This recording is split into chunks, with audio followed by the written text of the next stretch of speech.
सुप्रभात. संस्कार भारतीचं हे पुणे केंद्र आहे. आज बुधवार 25 नोव्हेंबर 2020 म्हणजे भारतीय सौरच्या शार्वरी नाम संवत्सर शालिवाहन शके 1942 कार्तिक महिना शुक्ल पक्ष एकादशी तिथी. आजचा विचार: आपलं आयुष्य त्याच लोकांसोबत घालवा ज्यांना आपल्या अस्तित्वाची किंमत आहे. यानंतर ऐकूया चिंतन. सादरकर्त्या अश्विनी कुलकर्णी.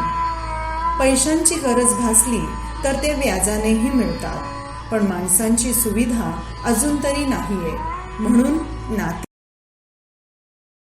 नमस्कार. संस्कार भारती पुणे यांच्या वतीने कवितेचे अंतरंग या कार्यक्रमामध्ये मी तुमचे स्वागत करतो. मी आमोद काटीकर, ज्ञानप्रबोधिनी पुणे येथे मी भूगोल आणि इतिहास विषयाचे वर्ग घेतो. कवितेचे अंतरंग या कार्यक्रमामध्ये मला आवडणाऱ्या कविता ऐकवण्याची संधी मिळाल्याबद्दल मी शिल्पा देशपांडे आणि संस्कार भारती पुणे यांचे खूप आभार मानतो. आधी काही कविता विनिता पिंपळखरे यांच्या प्रियम या काव्यसंग्रहातल्या मी वाचतोय. लेखिका कवयित्री विनिता पिंपळखरे यांनी या काव्यसंग्रहात प्रियम म्हणजे प्रियकराशी जीवनातील अनेक भावनांबद्दल हितगुज केले आहे. पहिल्या कवितेत जीवन जगताना कशी कशी विविध निवड करायची हे प्रियकराशी बोलताना त्या म्हणतात. आपल्याला चांगले निवडता यावे लागते प्रिय, आपल्याला रुचेल मानवेल असे, वाचायच्या पुस्तकापासून ऐकायच्या रागापर्यंत, विचारांनाही फुटतच असतात 10 दिशा, कुठे टाकायचे पाऊल निवडावे लागते. सुखदुःखाच्या बाजारात कुठले दुःख स्वस्त मिळते आणि कुठले सुख परवडते ठरवावे लागते. फाटत जाणाऱ्या पदरात ठेवायची कोणती स्वप्ने आणि फेकायची कोणती निवडावे लागते. या अनुभवातून शिकत आपल्याला असं वाटतं आपल्याला कळतंय. या पुढच्या कवितेत तो भाव आहे.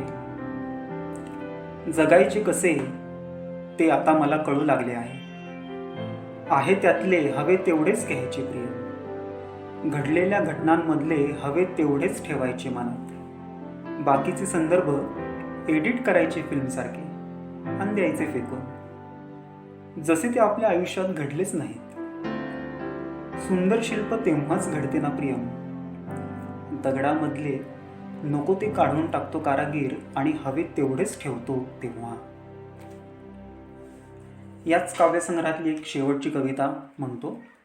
याच्यात आयुष्यालाच किंवा देहालाच पुस्तक समजून प्रकाशक म्हणून ईश्वराला संबोधले. माझ्या देहाचे पुस्तक आहे माझ्याजवळ प्रियम, वस्त्रांचे कव्हर घालून मी नेहमीच ते मिरवत असते. अन्न पाणी खर्च करून घेतले आहे विकत, श्वास देण्याचे कबूल करून टिकवून ठेवले आहे. मुखपृष्ठावर माझाच चेहरा छापला आहे प्रसिद्धीसाठी, आणि हो, लेखक म्हणून मी चक्क माझेच नाव चिकटवले आहे.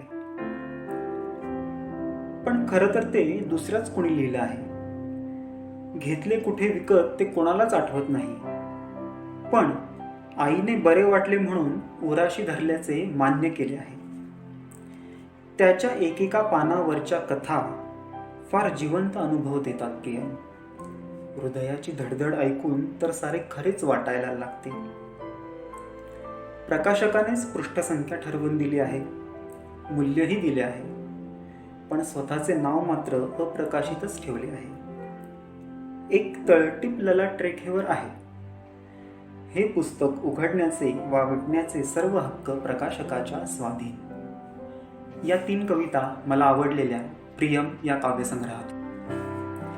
दोस्तो हो, पुढच्या ज्या कविता मी वाचतोय त्याचा काव्यप्रकार वेगळा आहे, मराठी गझल. उर्दूमधील हा प्रकार मराठीत आणणाऱ्यांपैकी एक आद्यनाव वासुदेव वामन पाटणकर म्हणजेच भाऊसाहेब पाटणकर त्यांच्याच दोस्त हो या पुस्तकातील काही गझल ऐकवतो. आपली गझल कोणासाठी हे सांगताना ते लिहितात.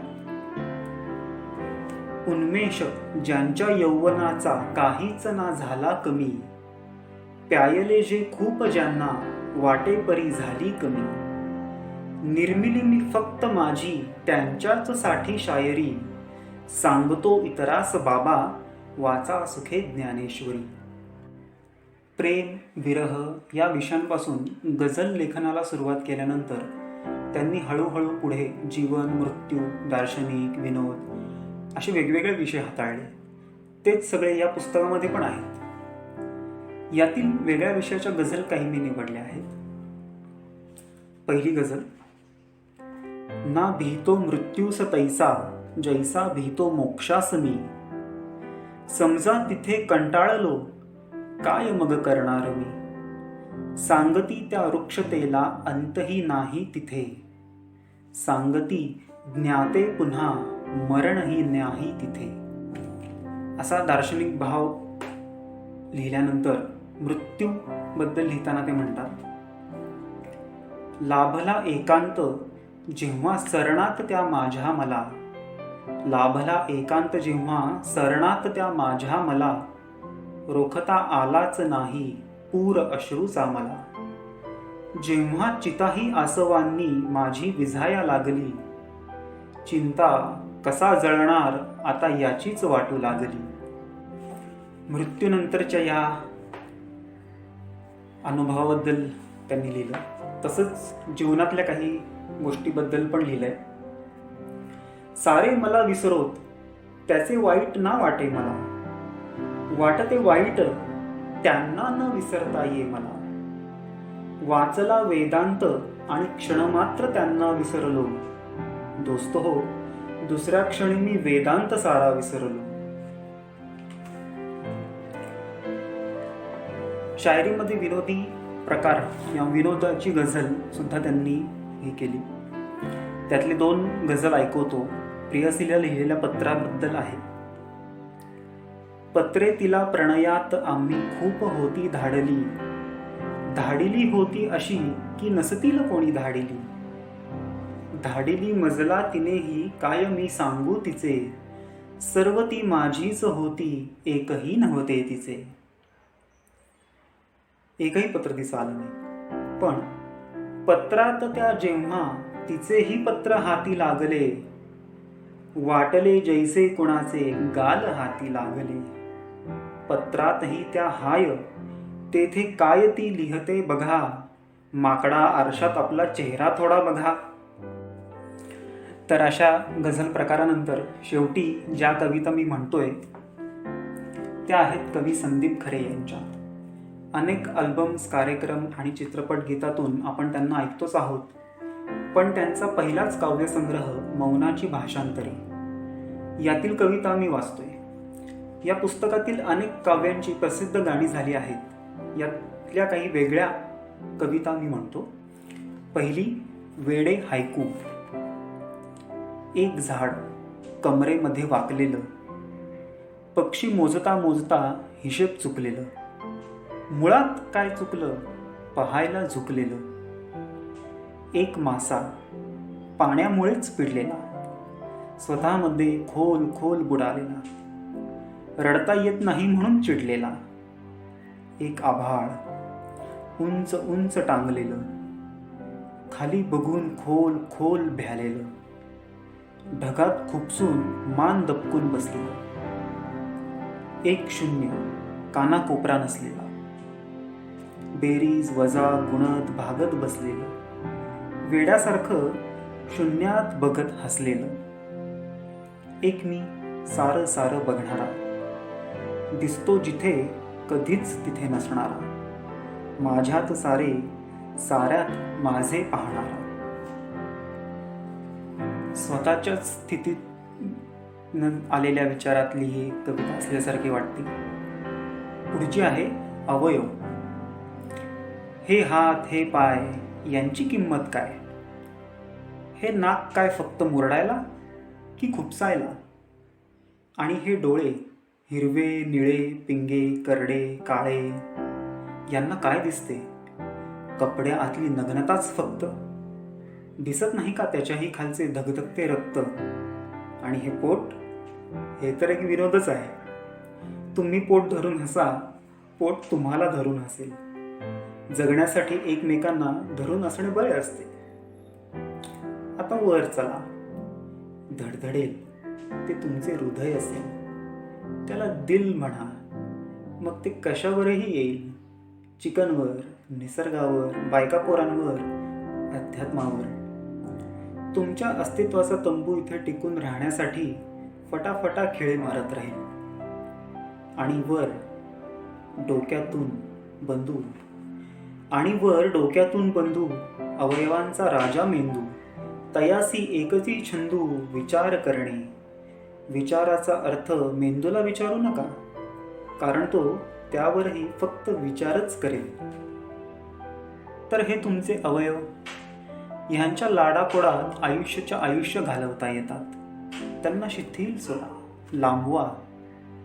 याला शवासन म्हणतात. हे लांबवा, याला मरण म्हणतात. हे का करतात? एखादी फसलेली योजना रद्द करावी तसे. हे का करतात?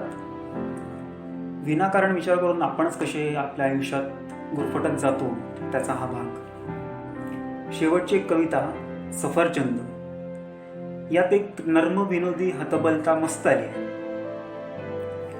सफरचंदाने ना फक्त पडायची असते, करायची नसते काळजी. फांदीवरची इतर सोबती पिकल्याची ना पिकल्याची. करायची नसते काळजी फांदीखालील बेसावत डोक्यांची.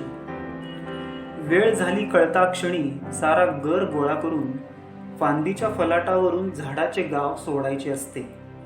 सफरचंदाने ना फक्त पडायचे असते. ते पाहून कोणाला गुरुत्वाकर्षणाचा नियम सुचू दे ना सुचू दे, न्यूटनला सुचला. सुचल्याच्या आनंदात तेच सफरचंद कापून खाऊ दे ना खाऊ दे.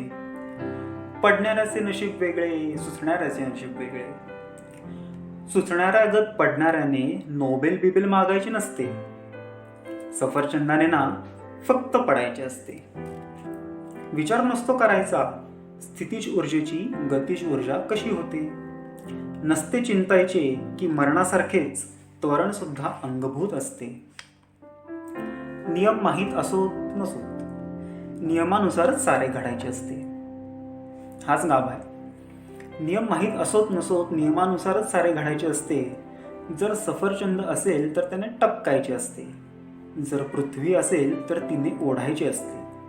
सफरचंदाने ना फक्त पडायचे असते. सफरचंदालाही असतीलच की स्वप्ने, की कोणीतरी हळुवार झेलावे किंवा उगवावे थेट चंद्रावर आणि पिसासारखे अलगद पडावे. पण एक एक असे पिकले स्वप्न वेळीच देठाशी खुडायचे असते. अन चिखल असो वा माती असो, दिवस असो वा रात्र असो, फळ असो वा दगड असो, एकाच वेगात मधले अंतर तोडायचे असते. सफरचंदाने ना फक्त पडायचे असते. धन्यवाद. तुम्हाला आवडलं असेल अशी आशा करतो आणि थांबतो.